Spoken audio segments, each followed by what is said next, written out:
Hello students, आज की इस क्लास में हम इलेक्ट्रीशियन सेकेंड ईयर का सैम्पल पेपर 1 डिस्कस करने वाले हैं, जो कि निमी के द्वारा जारी किया गया है। जैसा कि आपको पता होगा, निमी अपने 3 सेट पेपर हर साल जारी करता है और मैं इन तीनों सेट पेपर को 1 बाय 1 कंप्लीट कराने वाला हूं। आज की इस वीडियो में हम सेट पेपर 1 देखेंगे, जिसमें ट्रेड थ्योरी के 38 क्वेश्चन होंगे, WCS के 6 क्वेश्चन होंगे, इंजीनियरिंग ड्राइंग के 6 क्वेश्चन होंगे और एम्प्लॉयबिलिटी स्किल के 25 क्वेश्चन होंगे, है ना। इसके 25 क्वेश्चंस होंगे।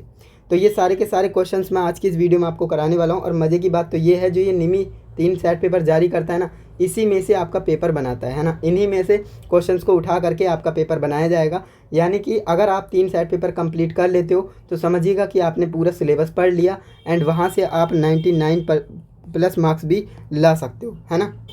तो दोस्तों, आज का ये सेट पेपर कंप्लीट होने के बाद आपको वीडियो के नीचे कमेंट में अपना स्कोर ज़रूर बताना है ना, कि आपका स्कोर कितना हो रहा है, जिससे कि हमें पता लगता है कि आपकी तैयारी किस लेवल पर हो रखी है ना। तो चलिए दोस्तों, बिना टाइम वेस्ट किए वीडियो शुरू करते हैं। तो दोस्तों, आज की वीडियो का हमारा पहला क्वेश्चन है, चित्र में दिखाए अनुसार डीसी जनरेटर में एक्स से चिन्हित भाग का नाम बताइए। यहाँ पर जो ये एक्स से चिन्हित भाग का नाम पूछ रहे हैं, इस वाले पार्ट का क्या नाम है ये आपसे पूछना चाह रहे हैं। तो आप जानते होंगे भैया, ये क्या है, ये कम्यूटेटर रेजर है। क्या है? कम्यूटेटर रेजर, जिसे हम ऑप्शन नंबर सी में देख पा रहे हैं। ऑप्शन नंबर सी यहाँ पर करेक्ट आंसर हो जाएगा, कम्यूटेटर रेजर। नेक्स्ट हमारा क्वेश्चन नंबर 2 है यहाँ पर, जो कि हमसे कह रहा है, चित्र में जैसा कि चित्र में दिखाया गया है, डीसी जनरेटर का नाम बताइए। यहाँ पर जो चित्र में आपको ये डीसी जनरेटर दिया गया है, इसमें नाम बताना है आपको, इसका क्या नाम होता है। ओके, तो इसका नाम कैसे पता करते हैं, मैंने आपको बताई थी। आपको करना कुछ नहीं है, सिंपल एरो की डायरेक्शन देखनी रहती है। अगर एरो की डायरेक्शन सेम है तो हम यूज़ करते हैं कम्युलेटिव। अगर एरो की डायरेक्शन डिफरेंस है तो हम यूज़ करते हैं डिफरेंशियल, है ना।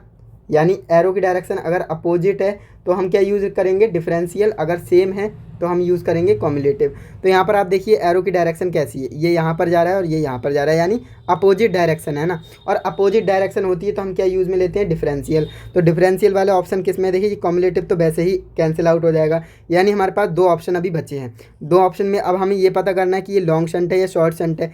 तो ये कैसे पता करते हैं, तो आप देखिए, ये सीरीज वाइंडिंग हो गई, है ना, और ये शंट वाइंडिंग हो गई। तो शंट वाइंडिंग को आप ध्यान से देखें, ये कवर किस किस को कर रहा है।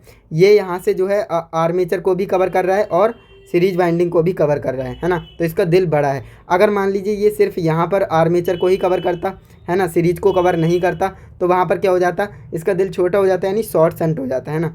लेकिन इसका दिल बड़ा है, ये आर्मेचर और सीरीज वाइंडिंग दोनों को कवर कर रहा है, यानी इसका दिल बड़ा है, लॉन्ग शंट यहाँ पर जाएगा। तो डिफरेंशियल लॉन्ग शंट कंपाउंड, ये आपका राइट आंसर होगा, ऑप्शन नंबर ए। शॉर्ट शंट कब होता है, मैंने आपको बता दिया। अगर इसने जो है सिर्फ आर्मेचर को कवर किया होता, है ना, सीरीज को कवर नहीं करा होता, तो यहाँ पर ये शॉर्ट शंट होता। लेकिन अभी हमारा राइट आंसर हो जाएगा ऑप्शन नंबर ए, differential long shunt compound generator. Okay, चलिए आगे बढ़ते हैं नेक्स्ट क्वेश्चन की ओर। नेक्स्ट हमारा क्वेश्चन कह रहा है कि डीसी जनरेटर में प्रेरित ईएमएफ की दिशा ज्ञात करने के लिए किस नियम का यूज़ करते हैं। तो देखिए, यहाँ पर बात हो रही है डीसी जनरेटर और यहाँ पर पूछ रहा है नियम। जब ये दोनों चीज़ें अगर आपको मिल जाएं तो आप फ्लेमिंग्स का राइट हैंड रूल लगाएंगे। क्यों? क्योंकि आप जनरेटर को कैसे स्टार्ट करते हैं, कौन से हाथ से स्टार्ट करते हैं, आप हमेशा राइट हैंड से स्टार्ट करते हैं ना, राइट हैंड से।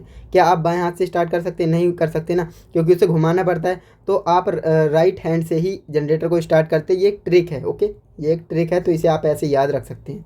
जनरेटर में नियम की बात होगी तो राइट हैंड रूल लगेगा, किनका, फ्लेमिंग का, है ना। तो फ्लेमिंग्स का राइट हैंड रूल, यानी ऑप्शन नंबर डी में मुझे मिल रहा है, तो ऑप्शन नंबर डी यहाँ पर करेक्ट आंसर हो जाएगा, Fleming's right hand rule. Okay, अब अगर बात हो मोटर की, है ना, अगर बात हो मोटर की, तो वहाँ पर आप लेफ्ट हैंड रूल का यूज़ करेंगे। किसका? लेफ्ट हैंड रूल का यूज़ करेंगे। क्लियर? चलिए आगे बढ़ते हैं। नेक्स्ट हमारा 4th नंबर क्वेश्चन है, कह रहा है डीसी जनरेटर में उत्पन्न ईएमएफ की गणना करने के लिए किस सूत्र का उपयोग करते हैं। यानी ईएमएफ की बात कर रहा है ना। तो जनरेटर में जब भी ईएमएफ की बात करेगा तो फॉर्मूला क्या होता है, ZNP फाई अपॉन में 60A। ये आपको देखना है, ये कहाँ पर मिल रहा है ना। देखिए, फाई है, जेड है, एन है, लेकिन पी नहीं है, तो ये कट जाएगा, है ना। जेड है, एन है, ए है, ए तो नीचे होता है ना, तो ये तो वैसे ही कैंसिल आउट हो जाएगा। ZNP है, लेकिन फाई यहाँ पर नीचे दे रखा है ना, देखिए ये भी गलत हो जाएगा। तो राइट आंसर हमारा ऑप्शन नंबर सी हो जाएगा, क्योंकि यहाँ पर आप देखेंगे जेड है, ZNP और फाई ऊपर है और 60 अपॉन ए नीचे है ना। चलिए, ये ऑप्शन राइट आंसर हो जाएगा, ऑप्शन नंबर सी। क्लियर? इस तरह से आप याद कर सकते हैं, इस फॉर्मूले को याद रखना, क्योंकि इस पर बेस्ड न्यूमेरिकल भी पूछा जाता है एग्जाम में। नेक्स्ट आपका 5th नंबर क्वेश्चन है, चित्र में दिखाए अनुसार डीसी जनरेटर में एक्स के चिन्हित भाग का नाम बताइए। ये एक डीसी जनरेटर का पार्ट है और यहाँ पर ये एक्स से चिन्हित भाग, इसका नाम पूछ रहा है, ये क्या है। तो इसे आप अच्छे से जानते हो भाई, ये क्या है, पोल शू है ना। इसे हम क्या कहते हैं, पोल शू कहते हैं। तो ऑप्शन नंबर डी यहाँ पर राइट आंसर हो जाएगा। इसके बाद नेक्स्ट हमारा क्वेश्चन है, जैसा कि चित्र में दिखाया गया है डीसी जनरेटर का नाम बताइए। यहाँ पर ये आपको दिखाया गया है डीसी जनरेटर, तो इसका नाम आपको बताना है, इसका नाम क्या है ना। तो इसका नाम बड़ा ही आसान ट्रिक आपको मैं बताता हूँ। देखिए, ये आपका एक अलग सर्किट है। यहाँ पर आप ध्यान से देखेंगे तो इनके बीच में बिल्कुल भी कनेक्शन नहीं है ना। ये दोनों अलग अलग हैं, है ना। ये दोनों अलग अलग हैं, बीच में कोई भी कनेक्शन नहीं। क्या आपको ये सर्किट आपस में कनेक्टेड दिख रहे हैं इस तरह से, यानी ये दोनों क्या हैं, सेपरेट हैं, एक दूसरे से सेपरेट हैं, अलग अलग है ना। तो इसको हम अलग से डीसी सप्लाई देने की ज़रूरत पड़ेगी। तो यानी ये सेपरेट है, तो क्या हो जाएगा, सेपरेटली एक्साइटेड जनरेटर। यहाँ पर आप देखेंगे सेपरेटली एक्साइटेड जनरेटर यानी अलग से उत्तेजित जनरेटर। तो ऑप्शन नंबर डी आपका क्या हो जाएगा, राइट आंसर हो जाएगा। क्लियर है, इस तरह से आप इसे याद रख सकते हैं। इसके बाद नेक्स्ट आपका क्वेश्चन है, जनरेटर द्वारा कौन सी ऊर्जा को विद्युत ऊर्जा में बदला जाता है। तो भाई ये तो 4th एंड 5th क्लास का बच्चा भी आपको बता देगा कि जनरेटर किस ऊर्जा को किस ऊर्जा में परिवर्तित करता है ना।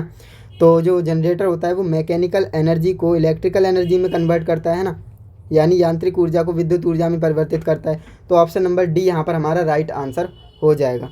इसके बाद हमारा नेक्स्ट क्वेश्चन है, क्वेश्चन नंबर 8। बारिश हो, जैसा कि चित्र में दिखाया गया है फील्ड के अनुसार डीसी जनरेटर का नाम आपको बताना है। यानी इस चित्र में आपको फील्ड दे रखी है और इसके अनुसार आपको बताना है इस जनरेटर का नाम क्या है। और मैंने आपको बताया था कैसे आप पहचान करते हैं। आपको सिर्फ और सिर्फ एरो की डायरेक्शन पर ध्यान देना है, सिर्फ और सिर्फ एरो की डायरेक्शन पर ध्यान देना है। अगर एरो की डायरेक्शन सेम है तो हम यूज़ करते हैं कॉम्युलेटिव। अगर एरो की डायरेक्शन अपोजिट है ना, एक दूसरे के अपोजिट है, विपरीत है, तो हम किसका यूज़ करते हैं, तो हम डिफरेंशियल का यूज़ करते हैं। किसका, डिफरेंशियल का यूज़ करते हैं। तो यहाँ पर एरो की डायरेक्शन आप देख ही सकते हैं, यहाँ से इन हो रहा है ना, और यहाँ से आउट हो रहा है ये, और ये वाला यहाँ से इन हो रहा है और यहाँ से ये वाला आउट हो रहा है, यानी सेम डायरेक्शन है। यहाँ से भी आप देख सकते हैं सारे के सारे एरो इस डायरेक्शन में ही जा रहे हैं, यानी एरो की डायरेक्शन क्या है, सेम है। और एरो की डायरेक्शन अगर सेम होती है तो हम कॉम्युलेटिव यूज़ में लेते हैं। तो कॉम्युलेटिव वाला कहाँ पर है, ऑप्शन नंबर डी में है, कॉम्युलेटिव कंपाउंड जनरेटर, यानी ऑप्शन नंबर डी हमारा यहाँ पर राइट आंसर हो जाएगा। तो यहाँ तक आपको कोई भी डाउट नहीं होगा, समझ में आ गया होगा कि ऑप्शन नंबर डी क्यों राइट है ना। चलिए नेक्स्ट क्वेश्चन देखते हैं। क्वेश्चन नंबर 9 हमसे कह रहा है, डीसी जनरेटर का कार्य सिद्धांत बताइए। अब देखिए यहाँ पर मैक्सिमम स्टूडेंट्स गलती क्या करते हैं, डीसी जनरेटर आ गया तो वो फ्लेमिंग्स का राइट हैंड रूल लगा करके आ जाते हैं, जो कि 100% गलत हो जाएगा, है ना। 100% गलत आंसर हो जाएगा। क्यों, क्योंकि भैया आपने ध्यान से पढ़ा ही नहीं। क्वेश्चन क्या कह रहा है, क्वेश्चन क्या कह रहा है, ध्यान से पढ़ेंगे। डीसी जनरेटर का कार्य सिद्धांत यानी प्रिंसिपल पूछ रहा है ना, प्रिंसिपल पूछ रहा है। यहाँ पर कोई रूल वगैरह नहीं पूछ रहा है कि कौन सा नियम लगाया जाता है ना, नियम नहीं पूछ रहा है, यहाँ पर सिद्धांत पूछ रहा है। और सिद्धांत की बात होती है तो जाता है answer Faraday's laws of electromagnetic induction, यानी फैराडे का विद्युत चुंबकीय प्रेरण का नियम, यानी ऑप्शन नंबर डी राइट होगा। क्लियर है। तो इसीलिए मैं आपको बोलता हूँ क्वेश्चन को ध्यान से पढ़ा करें। अगर आप वहाँ पर ओवर एक्साइटेड हो जाएंगे कि भैया हमारे तो सारे क्वेश्चन आ रहे हैं पढ़े हुए, तो आप इसमें डेफिनेटली गलती करेंगे कि डीसी जनरेटर है, फटाफट ये मारकर ऑप्शन नंबर सी मारकर आप चले आएंगे, लेकिन वो हो जाएगा गलत। तो इस चीज़ को आपको ध्यान में रखना है ना। ओवर कॉन्फिडेंस नहीं होना है आपको। ऑप्शन नंबर डी आपका राइट आंसर है। सिद्धांत की बात करेगा तो फैराडे का विद्युत चुंबकीय प्रेरण का नियम जाएगा। ओके, चलिए आगे बढ़ते हैं। नेक्स्ट हमारा क्वेश्चन है, गतिशील रूप से प्रेरित ईएमएफ के लिए सूत्र। अब देखिए, गतिशील रूप से डायनामिकली इंड्यूस्ड ईएमएफ पूछ रहा है ना, तो आपने पढ़ा होगा भैया क्या होता है, BLV साइन थीटा वोल्ट, है ना। क्या होता है, sine theta, BLV sine theta volts. अब यहाँ पर देखिए BLV है वोल्ट्स, यहाँ पर क्या है, साइन थीटा नहीं दिया है। यहाँ पर BL साइन थीटा दिया है, V नहीं दिया है। यहाँ पर आप देखेंगे BLV कॉस थीटा नहीं होता है, साइन थीटा होता है। तो option number C correct answer है, क्योंकि इसमें देखेंगे BLV साइन थीटा वोल्ट्स, ये आपका बिल्कुल करेक्ट आंसर है, ऑप्शन नंबर सी। क्लियर है। चलिए आगे बढ़ते हैं नेक्स्ट क्वेश्चन की ओर। 11 नंबर क्वेश्चन आपसे कह रहा है कि सोलेनॉइड के चुंबकीय क्षेत्र की दिशा ज्ञात करने के लिए किस नियम का यूज़ करते हैं।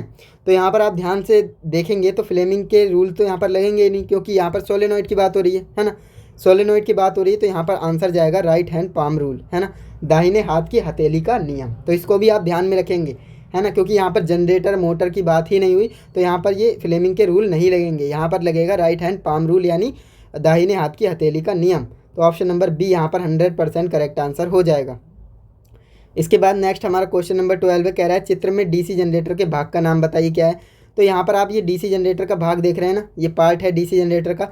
कह रहा है कि इसका नाम क्या है, तो इसका नाम आपको मैंने बताया था क्या होता है, योक या फ्रेम इसे बोला जाता है। क्या इसे योक कहिए या फिर इसे फ्रेम कहिए, बात एक ही है ना, इसके दो नाम होते हैं, योक और फ्रेम। तो ऑप्शन नंबर डी हमारा क्या हो जाएगा, राइट आंसर हो जाएगा। इसके बाद हमारा नेक्स्ट 13 नंबर क्वेश्चन है, 4 पोल डीसी जनरेटर के डुप्लेक्स लैप बाइंडिंग के समांतर रास्तों की संख्या। देखिए ये क्वेश्चन बहुत बार पूछा जाता है और मैं आपको बता देता हूँ। देखिए दो तरह की आपकी बाइंडिंग होती है, एक आपकी होती है लैप बाइंडिंग और दूसरी आपकी होती है वेब बाइंडिंग, है ना। दोनों में मैं आपका अंतर बता देता हूँ क्या होता है। देखिए लैप बाइंडिंग में क्या होता है, ए बराबर पी होता है ना, और वेब बाइंडिंग में क्या होता है, ए बराबर हमेशा 2 होता है। ए क्या है, समांतर पथ, ये क्या है, समांतर पथ, यानी समांतर पथ या समांतर रास्ते, है ना, जो यहाँ पर दे रखा है। पी का मतलब क्या है, पोल, है ना, और ये क्या है, समांतर रास्ते, मैंने बता ही दिया। और ये हमें देखिए जो लैप बाइंडिंग होती है वो समांतर पथ उसके बराबर होते हैं, पोल के बराबर, है ना। ए बराबर पी होगा, यानी समांतर रास्ते पोल के बराबर होंगे। लेकिन जो वेब बाइंडिंग है ना, वेब बाइंडिंग में ए जो हमारे समांतर रास्ते होते हैं वो हमेशा 2 ही होते हैं, इससे ज़्यादा इससे कम नहीं होंगे, हमेशा और हमेशा 2 ही रहेंगे, है ना। और यहाँ पर एक बात और याद रखेंगे, लैप बाइंडिंग में लो वोल्टेज होता है ना, लो वोल्टेज होता है और हाई करंट होता है ना। और इसका अपोजिट यहाँ पर हो जाता है लो करंट और हाई वोल्टेज। ये जो मैंने आपको बात बताई है ना, इसे आप याद रखिएगा क्योंकि यहाँ से 2 क्वेश्चंस बनते हैं। पहला आपका ये वाला जो कि यहाँ पर बना है, एक ये क्वेश्चन बनता है जो कि आगे आपको बताएंगे। ओके, तो यहाँ पर हमसे बोल रहा है कि भैया 4 पोल, यानी पोल की संख्या कितनी है, 4, और यहाँ पर लैप बाइंडिंग की बात हो रही है, ध्यान से समझिएगा। यहाँ पर बाइंडिंग कौन सी है, लैप बाइंडिंग, यानी लैप बाइंडिंग है और इसमें 4 पोल दे रखे हैं, यानी ए बराबर 4 के 4, है ना, 4 पोल दे रखे हैं, क्योंकि भैया पथ की संख्या समांतर रास्तों की संख्या बराबर होती है पोल की, है ना। तो पोल 4 है मतलब समांतर रास्ते भी 4 होंगे। लेकिन यहाँ पर 4 नहीं लगाना है हमें, क्यों, क्योंकि आपने क्वेश्चन को और पढ़ना है ध्यान से। देखिए क्वेश्चन में हमसे क्या कह रहा है, डुप्लेक्स, है ना। ये बहुत इंपॉर्टेंट बात है क्योंकि स्टूडेंट इसे देखते नहीं हैं और 4 लगा कर के आ जाते हैं, जो कि गलत आंसर हो जाएगा। क्यों, क्योंकि यहाँ पर डुप्लेक्स बोला गया है और डुप्लेक्स का मतलब होता है 2 से मल्टीप्लाई करना, है ना। अब इसका डबल मतलब डुप्लेक्स का मतलब होता है डबल, तो 4 का डबल कितना हो जाएगा, 8, है ना। तो अब आया आपका फाइनल आंसर 8। तो आपका राइट आंसर कौन सा है, ऑप्शन नंबर सी। तो यही स्टूडेंट्स गलती करते, देखिए इस पर मैंने टाइम क्यों दिया है, क्योंकि यहाँ पर आप गलती करते हो, इसलिए मैंने ये सारी चीज़ें समझाई हैं। अगर यहाँ पर वेब बाइंडिंग पूछा तो हमेशा 2 ही होता है, लैप बाइंडिंग पूछा तो मैंने ए बराबर 4 कर दिया, लेकिन यहाँ पर डुप्लेक्स था तो इसलिए 2 से मल्टीप्लाई कर दी, तो 8 आंसर आ गया। ऑप्शन नंबर सी हमारा करेक्ट आंसर हो जाएगा। तो उम्मीद करूंगा ये क्वेश्चन आपको अच्छे से समझ में आ गया होगा। इसके बाद मैं नेक्स्ट क्वेश्चन की ओर चलता हूँ। नेक्स्ट हमारा क्वेश्चन है, चित्र में दर्शाए गए डीसी जनरेटर के भाग का नाम बताइए।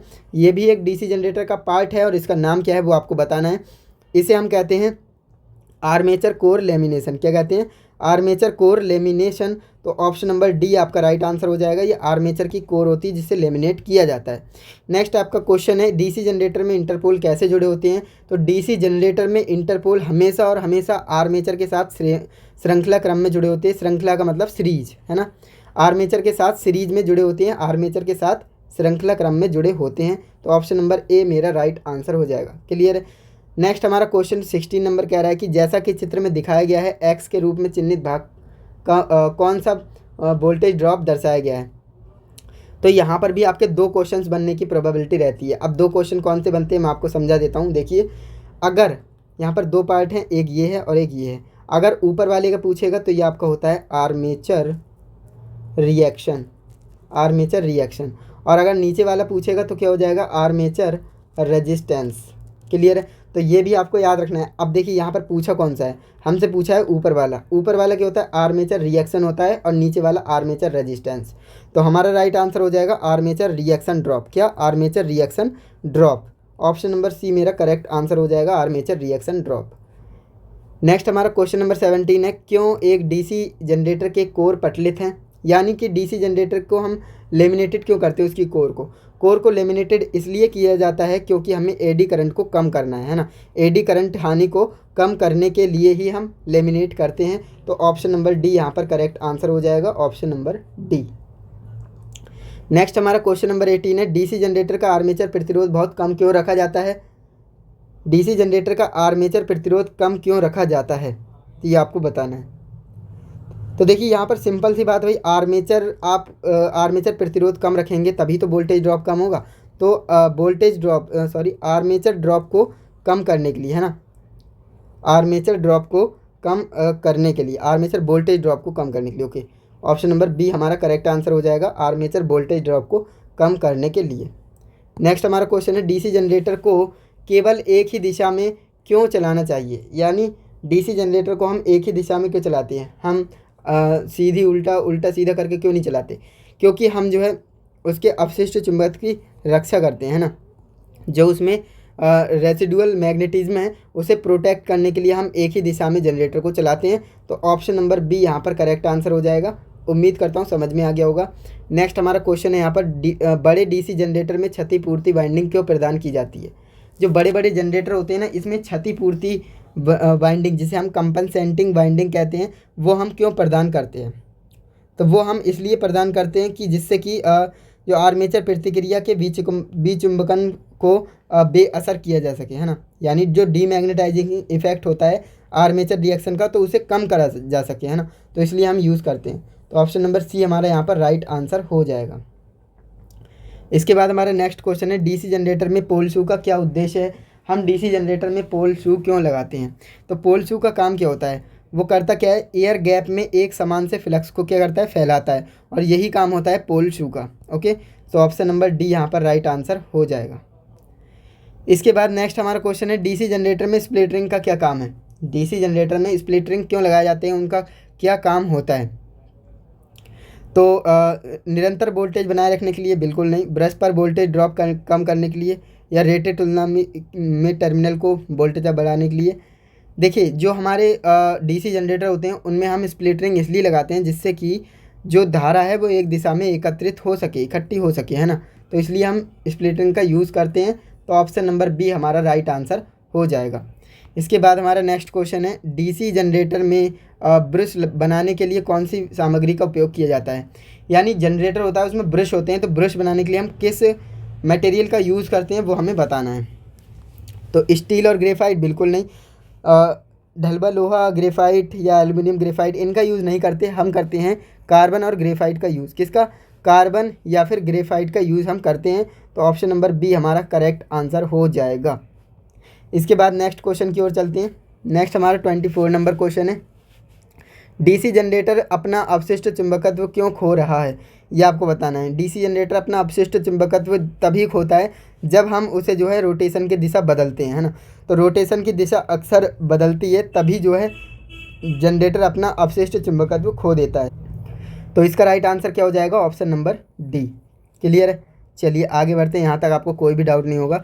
नेक्स्ट क्वेश्चन है लंबी दूरी की वितरण लाइनों के लिए किस प्रकार के डीसी जनरेटर का यूज़ किया जाता है। तो देखिए, लंबी दूरी की जो वितरण लाइन होती है उसके लिए हम कम्युलेटिव कंपाउंड जनरेटर का यूज़ करते हैं। किसका, कम्युलेटिव कंपाउंड जनरेटर का यूज़ करते हैं। तो ऑप्शन नंबर डी यहाँ पर 100% करेक्ट आंसर हो जाएगा। इसके बाद नेक्स्ट हमारा 26 नंबर क्वेश्चन है आर्क वेल्डिंग के लिए किस प्रकार के डीसी जनरेटर का यूज़ किया जाता है। आर्क वेल्डिंग हमें करना है तो हम किस जनरेटर का यूज़ करेंगे, तो हम करेंगे डिफरेंशियल कंपाउंड जनरेटर का use. Okay, differential compound generator का यूज़ करेंगे। तो ऑप्शन नंबर सी यहाँ पर करेक्ट आंसर हो जाएगा। इसके बाद नेक्स्ट हमारा क्वेश्चन है डीसी जनरेटर में तरंग वाइंडिंग की विशेषता क्या है। देखिए, यहाँ पर वही क्वेश्चन पूछ लिया आपसे, तरंग मतलब वेव बाइंडिंग, है ना। मैंने आपको बताया था एक लैप बाइंडिंग और एक वेव बाइंडिंग, दो तरह की बाइंडिंग होती हैं। लैप बाइंडिंग में क्या होता है, लो वोल्टेज होता है और हाई करंट होता है ना, और यहाँ पर लो करंट होता है और हाई वोल्टेज होता है, ये मैंने आपको बताया ना। तो वेव बाइंडिंग में पूछ रहा है, तो वेव बाइंडिंग में लो करंट होगा और हाई वोल्टेज होगा। लो करंट लो वोल्टेज गलत हो जाएगा, लो करंट हाई करंट तो होता नहीं है, लो करंट हाई वोल्टेज बिल्कुल सही। लो करंट यानी कम धारा और उच्च वोल्टेज, ये आपका सही हो जाएगा answer, option number C. Clear है, तो इस तरह से आप पता कर सकते हैं, इसीलिए मैंने ये चीज़ बताई थी आपको, है ना, डीप में, जिससे कि आप इसे सही कर पाएँ। तो ऑप्शन नंबर सी इसका करेक्ट आंसर है। इसके बाद नेक्स्ट आपका क्वेश्चन है चित्र में दिखाए अनुसार डीसी जनरेटर में कम्यूटेटर में प्रतिरोध लगाने का क्या उद्देश्य होता है, ये आपको बताना है। ये हमने यहाँ पर जो है रेजिस्टेंस क्यों लगाया, ये वाला, ये हमें बताना है। तो भाई जाहिर सी बात है, देखिए इसका हम यूज़ इसलिए करते हैं जिससे कि जो हमारे वर्तमान दिशा के सुचारू रूप से उलटफेर करने के लिए। अब देखिए, जैसे ही मान लीजिए आपका पंखा इस डायरेक्शन में घूम रहा है ना, और आपने डायरेक्शन की दिशा बदल दी, अब डायरेक्शन में ये वाली कर दी, तो क्या होगा, अचानक से जो पंखा होगा ना वो झटका लेगा, जो मोटर होगी वो झटका लेती है। तो उस झटके को कम करने के लिए हम यहाँ पर रेजिस्टेंस लगा देते हैं, जिससे कि वो झटका कम हो सके और आपकी जो मोटर है वो स्मूथली रिवर्स हो सके, है ना, smooth reversal for current direction, है ना, इसलिए हम इसका यूज़ करते हैं। तो ऑप्शन नंबर डी हमारा राइट आंसर हो जाएगा। क्लियर है, चलिए आगे बढ़ते हैं। नेक्स्ट क्वेश्चन है, डीसी जनरेटर में ठोस पोल शू का क्या उद्देश्य है। ठोस पोल शू हम क्यों लगाते हैं डीसी जनरेटर में।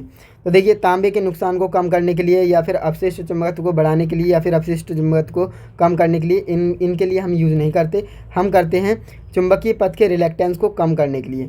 जो ठोस पोल शू का हम यूज़ करते हैं चुंबकीय पथ के रिलैक्टेंस को कम करने के लिए, यानी ऑप्शन नंबर डी हमारा राइट आंसर हो जाएगा। इसके बाद हमारा नेक्स्ट क्वेश्चन नंबर 30 है, बड़ी क्षमता वाले डीसी जनरेटर का योग बनाने के लिए किस धातु का यूज किया जाता है, ये आपको बताना है। जो बड़ी क्षमता वाले डीसी जनरेटर होते हैं तो उसमें हम किस मटेरियल का यूज़ करते हैं योग बनाने में, ये आपको बताना है। तो वो कौन सी मेटल होती है, तो वो हमारी वो हमारी रोल्ड स्टील होती है ना, रोल्ड स्टील। देखिए यहाँ पर योग की बात हुई थी, अगर बात करते हैं यहाँ पर कोर की, कोर किससे बनाई जाती है, तो कास्ट स्टील से बनाई जाती है ना, लेकिन यहाँ पर योग बनाने की बात हुई थी तो योग हम रोल्ड स्टील से बनाते हैं। तो ऑप्शन नंबर डी हमारा राइट आंसर हो जाएगा। इसके बाद हमारा नेक्स्ट क्वेश्चन है, डीसी जनरेटर में किस प्रकार का वोल्टेज गतिशील रूप से प्रेरित होता है। जो डीसी जनरेटर है वो किस प्रकार से जो है बनाता है वोल्टेज, किस प्रकार का वोल्टेज गतिशील रूप से प्रेरित करता है, इंड्यूस करता है ना। पल्सेटिंग या ऑक्सीलेटिंग नहीं होता है, डायरेक्ट भी नहीं होता है, अल्टरनेटिंग वोल्टेज होता है। कौन सा, अल्टरनेटिंग वोल्टेज यानी प्रत्यावर्ती वोल्टेज। तो ऑप्शन नंबर सी आपका करेक्ट आंसर हो जाएगा। इसके बाद नेक्स्ट आपका क्वेश्चन है, कह रहा है चित्र में दिखाया गया है एक्स के चिन्हित रूप के स्लॉट का नाम बताइए।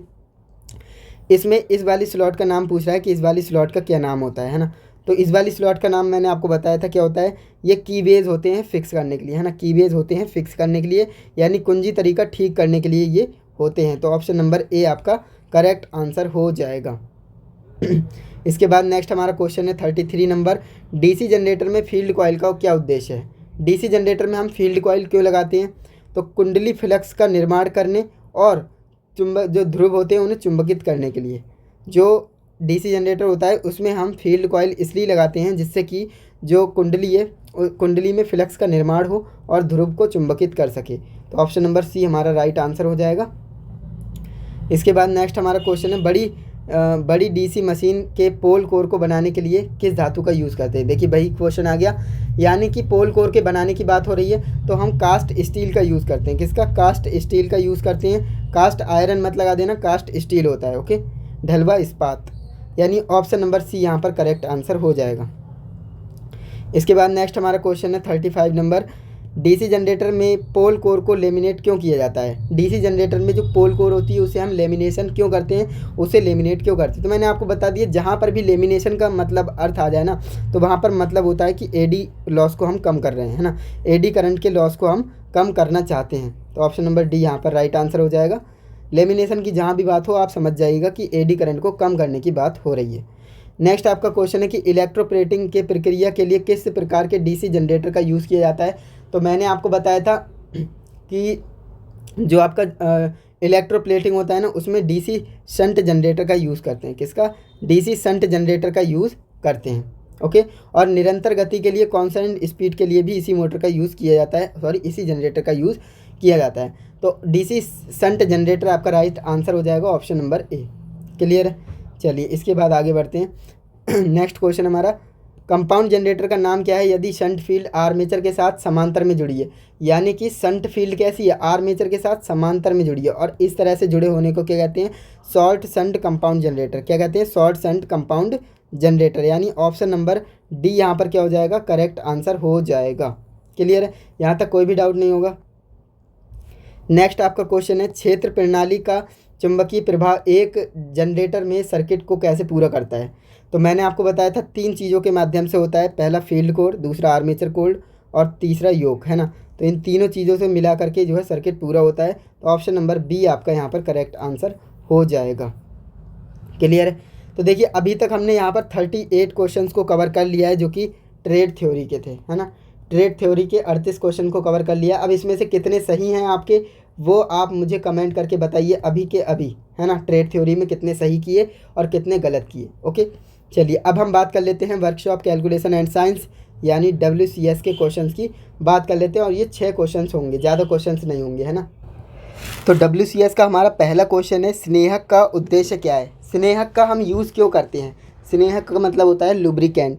लुब्रिकेंट का हम यूज़ क्यों करते हैं, तो मैंने आपको बताया था घर्षण को कम करने के लिए। याद रखिएगा, घर्षण को कम करने के लिए हम क्या करते हैं, स्नेहक का यूज़ करते हैं। किसका, स्नेहक का यूज़ करते हैं। तो आपको बस इतनी सी बात याद रखनी है कि हम जो है स्नेहक का यूज़ करते हैं घर्षण को कम करने के लिए। तो यहाँ पर आप देखिए स्नेहक को बढ़ाने के लिए बोल रहा है ना, दबाव को बढ़ाने के लिए या फिर दबाव को कम करने के लिए। दबाव का मतलब ही नहीं है यहाँ पर, है ना। ऑप्शन नंबर सी हमारा करेक्ट आंसर हो जाएगा, घर्षण को कम करने के लिए। तो ऑप्शन नंबर सी यहाँ पर क्या हो जाएगा, करेक्ट आंसर हो जाएगा। नेक्स्ट हमारा क्वेश्चन नंबर 40 है, जो कि हमसे कह रहा है मशीन भागों में घर्षण को कम करने के लिए किसका उपयोग करते हैं। जो मशीनी भाग होते हैं उनमें घर्षण को कम करना है, तो मैंने अभी आपको बताया कि स्नेहक का यूज़ करते हैं, है ना, लुब्रिकेंट का यूज़ करते हैं। तो ऑप्शन नंबर डी यहाँ पर करेक्ट आंसर हो रहा है। नेक्स्ट हमारा क्वेश्चन है, यहाँ पर हमें ये एक समीकरण दे रखी है, कह रहा है इसका मान बताइए। तो कैसे इसका मान निकालेंगे, तो मैं आपको बता देता हूँ। 14x, अब यहाँ पर देखिए x वाली टर्म को एक साथ लिख देते हैं, है ना। यहाँ पर 25x और y वालों को एक तरफ लिख देंगे। तो ये y वाली हैं तो इन्हें एक तरफ लिख लेंगे, 3y + 2y। अब यहाँ पर इन दोनों को ऐड कर देंगे, 14x और 25x मिलकर के कितने हो जाएंगे, 39x प्लस 3y और 2y मिलकर के कितने हो जाएंगे, 5y। तो ये वाला आंसर देख लेते हैं कहाँ पर आपको मिल रहा है, यहाँ पर है, नहीं है, यहाँ पर है, यहाँ पर मिल गया, है ना। तो ऑप्शन नंबर सी हमारा करेक्ट आंसर हो जाएगा, 39x + 5y। Okay, option number सी यहाँ पर करेक्ट आंसर हो जाएगा। इसके बाद हमारा नेक्स्ट क्वेश्चन है, कह रहा है कि a⁴m गुणे a⁴n का फॉर्मूला क्या होगा। तो यहाँ पर मैं 2 बातें आपको बताऊंगा, याद रखना हमेशा के लिए। देखिए a⁴m गुणे a⁴n, एक तो आपसे ये पूछता है और एक आपसे पूछेगा a⁴m बटे a⁴n। तो एक बात हमेशा याद रखना, गुणा में घातें जुड़ती हैं अगर आधार सेम है तो। बेस सेम, देखिए बेस तो सेम है ही दोनों में बेस सेम है।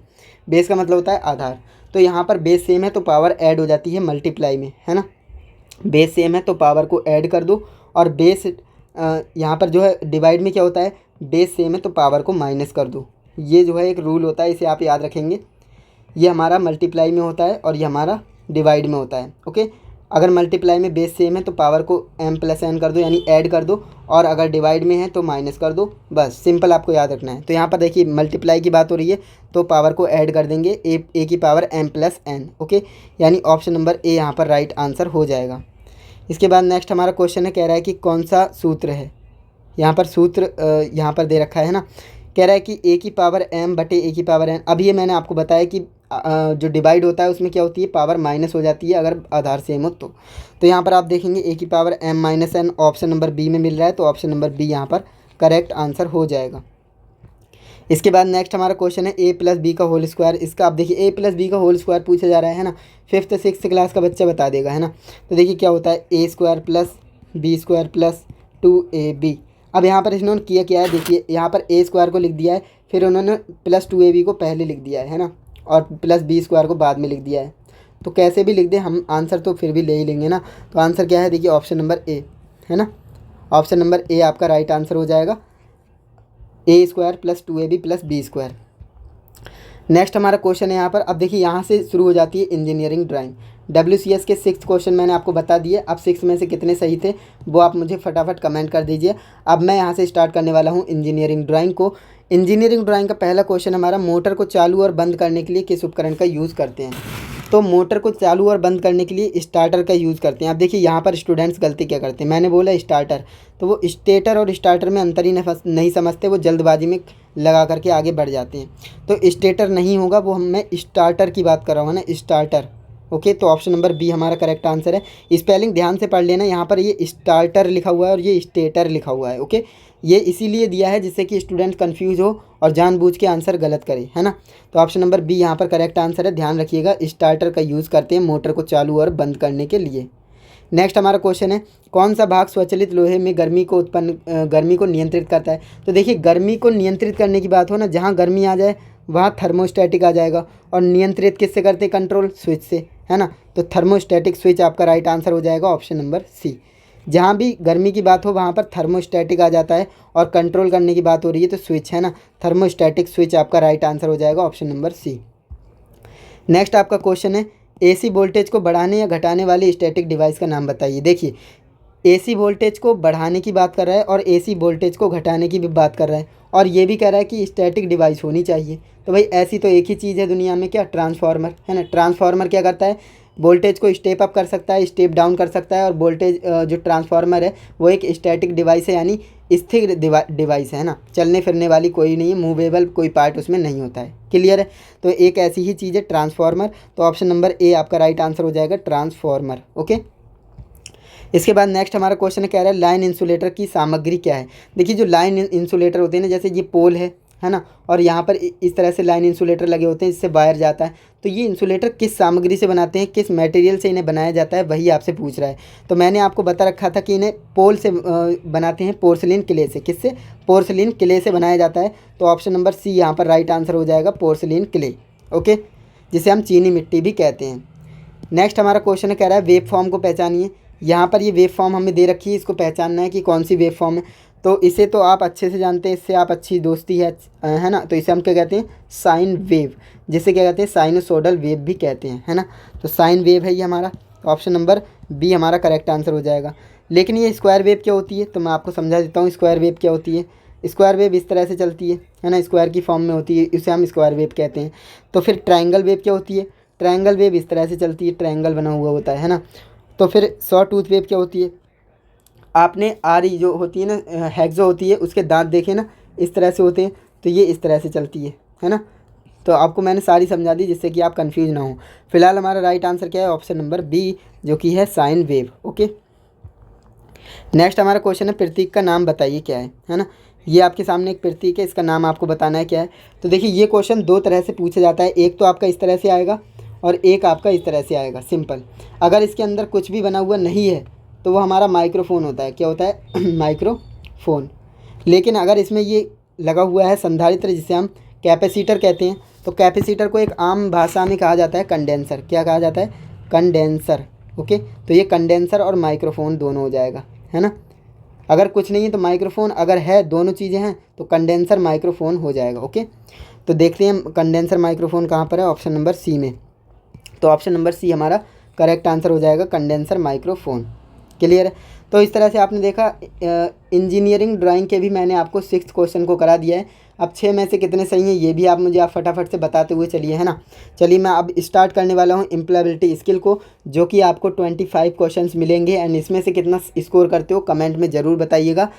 चलिए पहला क्वेश्चन देखते हैं, नौकरी पाने के लिए सबसे ज़रूरी स्किल कौन सी है। देखिए नौकरी अगर आप पाना चाहते हैं ना, तो सबसे एसेंशियल स्किल आपके पास कौन सी होनी चाहिए, तो भाई इंटरव्यू स्किल आपके पास होनी चाहिए। क्योंकि अगर आप इंटरव्यू ही क्लियर नहीं कर पा रहे हो तो आपको जॉब कैसे ही मिलेगी, है ना। तो इसलिए नौकरी पाने के लिए इंटरव्यू स्किल मस्ट है ना। तो ऑप्शन नंबर ए आपका राइट आंसर हो जाएगा। इसके बाद नेक्स्ट आपका क्वेश्चन है, नौकरी के लिए आवेदन करने के लिए सबसे पहली तैयारी क्या है, ये आपको बताना है। यानी नौकरी के लिए आवेदन करना चाहते हैं तो भाई जाहिर सी बात है, सबसे पहले हम अपना रिज्यूमे ही तो बनाएंगे। रिज्यूमे मतलब बायोडेटा, है ना, प्रिपेयर रिज्यूमे, बायोडेटा तैयार करें, है ना। अब भाई आपने आवेदन ही नहीं किया, अब अगर कहता कि आवेदन करने के बाद आप क्या करेंगे, तो भाई इंटरव्यू की प्रिपरेशन करेंगे, है ना। तो प्रिपेयर इंटरव्यू चला जाता है। लेकिन अभी हमारा जो है राइट आंसर जाएगा ऑप्शन नंबर सी, यानी बायोडेटा तैयार करेंगे, तभी तो हम अप्लाई कर पाएंगे किसी जॉब के लिए, है ना। नेक्स्ट हमारा क्वेश्चन है, कैंपस भर्ती में आयोजित की जाती है। कैंपस भर्ती किस में आयोजित की जाती है, क्या राज्य राजधानी में की जाती है, क्या किसी कंपनी में ऑनलाइन की जाती है, नहीं, वो आईटीआई में की जाती है ना। कैंपस भर्ती कैंपस में ही तो होगी, तो आईटीआई का आपका कैंपस है ना, तो वहाँ पर आईटीआई कैंपस में ही भर्तियाँ आती हैं, रोज़गार मेले लगते हैं, वहाँ से आप जो है अपनी जॉब पा सकते हैं। तो ऑप्शन नंबर बी यहाँ पर करेक्ट आंसर हो जाएगा। इसके बाद नेक्स्ट आपका क्वेश्चन है, आपके बायोडेटा में कौन सी जानकारी बहुत कम महत्व रखती है, न के बराबर महत्व रखती है। तो भाई देखो योग्यता, ये तो ज़रूरी है, क्योंकि इसको देखकर ही पता लगेगा कि आप किसी नौकरी के लिए योग्य हैं नहीं। एक्सपीरियंस आपके पास है या नहीं, ये भी बहुत बड़ा रोल प्ले करता है। अगर एक्सपीरियंस नहीं होगा तो फ्रेशर के तौर पर जाएंगे, अगर एक्सपीरियंस होगा तो एक एक्सपीरियंस पर्सन के तौर पर जाएंगे, तो वहाँ पर सैलरी भी ज़्यादा मिलेगी, है ना। तो ये भी एक ज़रूरी चीज़ है। स्किल ट्रेनिंग कंप्लीटेड, यानी जो पूरे हुए कौशल हैं उनका जो प्रशिक्षण है वो भी आपको लिखना है, बिल्कुल लिखना है, ये भी ज़रूरी चीज़ है। लेकिन ये ज़रूरी नहीं है कि आप अपेक्षित वेतन बता रहे हो कि मुझे 25 के सैलरी चाहिए पर मंथ, मंथ है ना, 25,000 रुपये पर मंथ मुझे चाहिए, या फिर 30,000 रुपये पर मंथ की सैलरी मुझे चाहिए, तो ये आप नहीं लिख सकते रेज्यूमे में। अगर आप ऐसा करेंगे ना तो आपको वैसे ही रिजेक्ट कर देंगे, आपको जॉब नहीं मिलेगी, है ना। तो इसलिए कह रहा है कि कम महत्व, मैं तो कहता हूँ ना के बराबर महत्व रखती है, ये तो लिखना ही नहीं चाहिए, है ना, रिज्यूमे में। तो ऑप्शन नंबर डी हमारा क्या हो जाएगा, राइट आंसर हो जाएगा। नेक्स्ट हमारा क्वेश्चन है, लोगों के साथ अच्छी तरह से जुड़ने की क्षमता क्या है। आप लोगों से अच्छे से बात कर पाते हैं, अच्छे से जुड़ पाते हैं, है ना, उनसे कनेक्ट फील कर पाते हैं, तो वो क्या है, वो आपकी इंटरपर्सनल स्किल है। क्या है वो, इंटरपर्सनल स्किल है आपकी। तो ऑप्शन नंबर ए आपका राइट आंसर हो जाएगा, इंटरपर्सनल स्किल। अब देखिए, लीडरशिप काफ़ी स्टूडेंट समझते हैं लीडरशिप, लेकिन लीडरशिप का मतलब ये नहीं होता। लीडरशिप का मतलब होता है लीड करना, अपनी टीम को लीड करना, है ना। लेकिन यहाँ पर लोगों के साथ बात करने की हो रही है ना। नेक्स्ट हमारा क्वेश्चन है, प्रतीक्षा करने और शांत रहने की क्षमता क्या कहलाती है। भाई आप वेट कर सकते हो, है ना, आप काम रह सकते हो, काम का मतलब शांत रह सकते हो, आप प्रतीक्षा कर सकते हो, शांत रह सकते हो, तो आप कैसे बंदे हो, आप पेशेंस वाले बंदे हो, है ना। तो ऑप्शन नंबर सी आपका राइट आंसर हो जाएगा। पेशेंस ज़रूरी है, देखिए लाइफ में पेशेंस होना ज़रूरी है, क्योंकि पेशेंस नहीं होता है ना तो वो कुछ भी नहीं कर पाते हैं, क्योंकि सारी चीज़ें जल्दी जल्दी नहीं होती हैं, हर चीज़ में टाइम लगता है ना, तो पेशेंस बहुत ज़्यादा ज़रूरी होता है। तो ऑप्शन नंबर सी आपका राइट आंसर हो जाएगा। नेक्स्ट आपका क्वेश्चन है, कह रहा है समय की पाबंदी का क्या अर्थ है। समय की पाबंदी का अर्थ क्या होता है, क्या पंचिंग मशीन द्वारा किया गया, या इनफॉर्मल, या पोलाइट्स। तो देखिए, समय की पाबंदी का मतलब होता है कि समय पर उपस्थित होना, है ना। समय की पाबंदी का मतलब होता है, अब जैसे किसी बंदे से कहा जाता है ये समय का बहुत पाबंद है, इसका मतलब ये है कि वो उस टाइम पर पहुंच जाता है जहां पर भी बुलाया जाता है ना। तो ऑप्शन नंबर डी आपका यहाँ पर राइट आंसर हो जाएगा। नेक्स्ट आपका क्वेश्चन है, जब आप अपने सहपाठी से कलम उधार लेते हैं तो आपको क्या कहना चाहिए। मान लीजिए आपके पास पेन नहीं है और आप अपने दोस्त से या फिर अपने क्लासमेट से क्या करते हैं, पेन मांगते हैं, तो आपके मांगने का तरीका कैसा होगा। मुझे अपना पेन दो, ऐसे बोलोगे, मुझे अपना पेन दो, तो ये तो वो वैसे भी पेन नहीं देगा, है ना, गुस्से में। मुझे एक पेन चाहिए, ऐसा भी नहीं कह सकते कि वो आपकी ज़रूरत पूरी करने थोड़ी बैठा है ना। मैं आपका पेन लेता हूँ, ऐसा भी नहीं कह सकते, आपकी लड़ाई हो जाएगी, है ना। अगर आप किसी से बोलेंगे कि मैं तेरा पेन लेता हूँ, तो ऐसा आपको नहीं बोलना, आपको कहना है कि can you please give me a pen, यानी क्या आप कृपया मुझे एक पेन दे सकते हैं। ये बिल्कुल सही तरीका है, और इससे ज़रूर वो सामने वाला आपको पेन दे ही देगा, है ना। तो ऑप्शन नंबर बी आपका राइट आंसर हो जाएगा। नेक्स्ट क्वेश्चन है, मैग्निफिकेंट, शार्प, लेंथी, ब्राइट के उदाहरण है। ये जो मैंने अभी वर्ड बोले हैं ना, ये आपको बताने कि या ये जो वर्ड हैं वो कैसे वर्ड हैं, है ना। जैसे मैग्निफिकेंट हो गया, या फिर शार्प हो गया, लेंथी हो गया, ब्राइट हो गया, तो ये क्या है, ये डिस्क्राइबिंग वर्ड्स हैं, है ना, डिस्क्राइबिंग वर्ड्स हैं, डिस्क्राइब करते हैं। अब जैसे बल्ब है ना, कोई बल्ब है, बल्ब तेज़ जल रहा है, तो आप कैसे कहेंगे, बल्ब बहुत ब्राइट चल रहा है, यानी बल्ब की विशेषता बता दी, है ना। तो ये डिस्क्राइबिंग वर्ड होते हैं, है ना। तो ऑप्शन नंबर ए आपका क्या हो जाएगा, राइट आंसर हो जाएगा। तो यहाँ तक आपको कोई भी डाउट नहीं होगा। चलिए आगे बढ़ते हैं नेक्स्ट क्वेश्चन की ओर। नेक्स्ट क्वेश्चन है यहाँ पर, टेबल, तार, सॉकेट, टेबल, केबल, हथौड़ा, कील। ये जो मैंने वर्ड्स अभी बोले हैं ना, ये कैसे वर्ड्स हैं ये आपको बताना है। जैसे टेबल हो गया, तार हो गया, सॉकेट हो गया, केबल, हथौड़ा, कील, है ना, तो ये क्या है, ये नेमिंग वर्ड्स हैं, है ना। इनका तो नाम ही है, इनका कोई मतलब थोड़ी होता है। जैसे टेबल है तो वो टेबल किसी चीज़ का नाम है ना। तार, सॉकेट, केबल, हथौड़ा, तो ये क्या है, ये नेमिंग वर्ड्स होते हैं। ओके, ऑप्शन नंबर सी आपका राइट आंसर हो जाएगा। नेक्स्ट आपका क्वेश्चन कह रहा है, comma, full stop, question mark. ये मैंने जो अभी बोला ये क्या, किसके उदाहरण है। जैसे कॉमा हो गया, है ना, फुल स्टॉप हो गया, या क्वेश्चन मार्क हो गया, तो ये क्या चीज़ें होती हैं, ये हमारे होते हैं पंचुएशन। क्या होते हैं, पंचुएशन मार्क्स होते हैं, यानी ऑप्शन नंबर डी यहाँ पर राइट आंसर हो जाएगा, पंचुएशन। इसके बाद नेक्स्ट हमारा क्वेश्चन है, जब आप किसी विषय पर चर्चा आरंभ करते हैं तो आप क्या कहते हैं। आपको किसी टॉपिक पर डिस्कशन शुरू करना है तो आप क्या कहेंगे, आप कहेंगे लेट्स अस डिस्कस, है ना, लेट अस डिस्कस आप कहेंगे, option number C. Okay, option number C right answer हो जाएगा। नेक्स्ट आपका क्वेश्चन है, अपने बॉस को संबोधित करते समय आपको होना चाहिए। अपने बॉस को आप संबोधित करेंगे तो आप कैसे करेंगे, भाई जाहिर सी बात है वो आपके बॉस हैं तो फॉर्मली ही बात करेंगे, है ना, फॉर्मल। ये आपका राइट आंसर हो जाएगा, option number C, formal. Next आपका क्वेश्चन है, आपसे अनुरोध है कि आप दिए गए कार्य को सोमवार तक पूरा करें। यह किसका उदाहरण है, ये आपको बताना है, ये किस चीज़ का उदाहरण है। तो ये क्या है, देखिए एक रिक्वेस्ट और ऑर्डर तो है नहीं, इनफॉर्मल कम्युनिकेशन भी नहीं है, ये आपकी फॉर्मल कम्युनिकेशन के अंदर आएगा, है ना। ये आपका क्या है, फॉर्मल कम्युनिकेशन है, क्योंकि बोलने का तरीका बिल्कुल फॉर्मल है ना। नेक्सट क्वेश्चन है, जेस्चर, फेशियल एक्सप्रेशन, आई कंटेक्ट। ये किसके उदाहरण है, जो मैंने अभी बोला है ना। जैसे जेस्चर, पोस्चर, फेशियल एक्सप्रेशन, जो फेशियल एक्सप्रेशन होते हैं, चेहरे के हाव भाव, आई कांटेक्ट, है ना। तो ये किसके उदाहरण हैं? तो ये आपके नॉन वर्बल कम्युनिकेशन के उदाहरण होते हैं। किसके? नॉन वर्बल कम्युनिकेशन, है ना। तो ऑप्शन नंबर बी आपका राइट आंसर हो जाएगा। नेक्स्ट आपका क्वेश्चन है, नमस्ते आप कैसे हैं, क्या चल रहा है। ये किस प्रकार का उदाहरण है? तो देखिए ये बोला गया है नमस्ते आप कैसे हैं, क्या चल रहा है ना। तो ये आपका इनफॉर्मल कम्युनिकेशन में आएगा। किसमें? इनफॉर्मल कम्युनिकेशन में आएगा। तो ऑप्शन नंबर बी यहाँ पर राइट आंसर हो जाएगा। इसे आप ध्यान में रखेंगे। ओके, नेक्स्ट आपका क्वेश्चन है कि कह रहा है इन वाक्यों को उपयुक्त वर्णात्मक शब्दों से पूरा करें।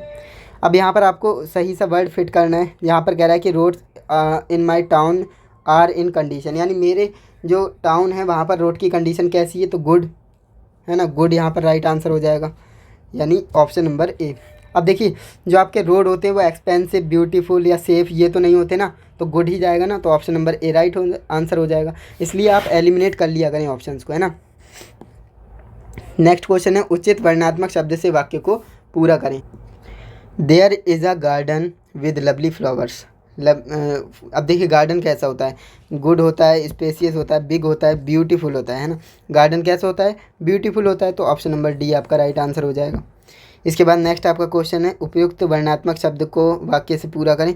तो यहाँ पर आप देखिए, यहाँ पर कह रहा है there is a playground near our house, यानी प्लेग्राउंड कैसा होता है? गुड या फिर ब्यूटीफुल नहीं होता है, स्पेसियस नहीं होता है, बिग होता है ना। बिग प्लेग्राउंड होता है ना, यानी बड़ा प्लेग्राउंड होता है। तो ऑप्शन नंबर बी यहाँ पर राइट आंसर हो जाएगा। इसके बाद नेक्स्ट क्वेश्चन है, उपयुक्त वर्णात्मक शब्द से वाक्य को पूरा करें। There are apartment in why neighbourhoods. तो यहाँ पर आप ध्यान से देखें तो अपार्टमेंट कैसा होता है? स्पेसियस होता है। कैसा होता है? स्पेसियस होता है। वो एक्सपेंसिव, ब्यूटीफुल और गुड नहीं होता है, स्पेसियस होता है। तो ऑप्शन नंबर डी यहाँ पर राइट आंसर हो जाएगा, स्पेसियस। नेक्स्ट आपका क्वेश्चन है, कह रहा है रिक्त स्थानों पर उचित शब्दों से भरें ताकि एक सार्थक वाक्य बन सके। तो यहाँ पर क्या क्या आएगा वो आपको बताना है। तो देखिए यहाँ पर कौन किससे क्या कह रहा है। द प्रिंसिपल कॉल्ड मनोज, यानी प्रिंसिपल ने मनोज से कहा। द प्रिंसिपल यानी यहाँ पर जो प्रिंसिपल कॉल्ड मनोज, प्रिंसिपल ने मनोज को बुलाया और कहा कि प्रिंसिपल कहता है कि to show hall ticket of CITS exam. CITS मतलब ITI के एग्जामिनेशन का हॉल टिकट दिखाने के लिए कह रहा है। तो देखिए मनोज, सबसे पहली बात मनोज लड़का है तो इसके लिए हर वगैरह तो आएगा नहीं, तो हर वाले तो वैसे ही कट जाएंगे। जहाँ भी हर है उसे काट दीजिए, है ना। तो ऑप्शन नंबर ए ही बचता है, ये आपका राइट आंसर हो जाएगा। पहले आएगा हिम, यानी asked him to show his आएगा, ना कि हर। ओके, तो ऑप्शन नंबर ए आपका राइट आंसर हो जाएगा। इस तरह से आप एलिमिनेट कर सकते हो। नेक्स्ट आपका क्वेश्चन है, यहाँ पर कह रहा है रिक्त स्थानों को उचित शब्द से भरकर सार्थक वाक्य बनाइए। कह रहा है कि tell us about a difficult situation you have and how you to come out of it.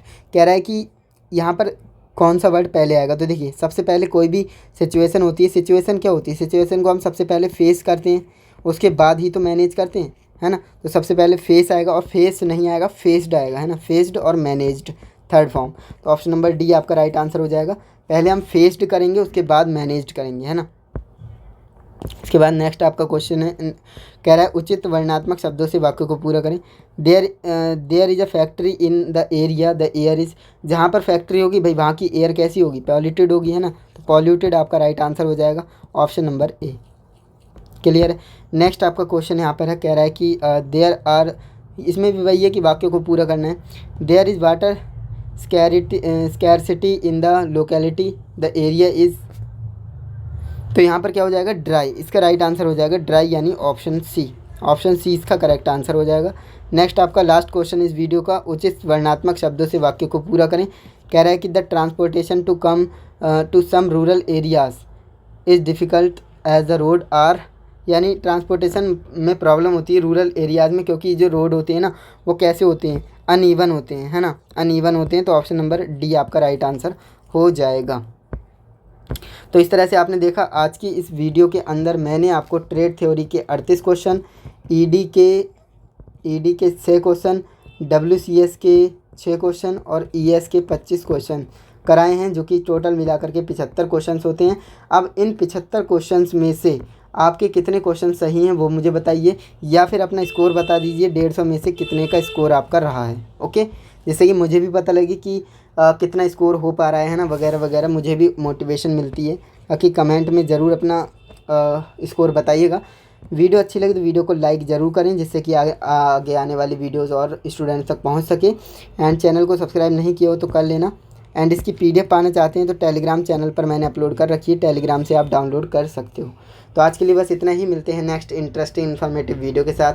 तब तक के लिए जय हिंद, वंदे मातरम। और हाँ, एक बात और बतानी थी, मैंने एम्प्लॉयबिलिटी 50 नंबर वाली क्लास करा रखी है, और WCS जो आपकी WCS ED और ट्रेड थ्योरी, इनको मिला करके 100 नंबर होते हैं, तो इसकी क्लास भी मैंने करा रखी है।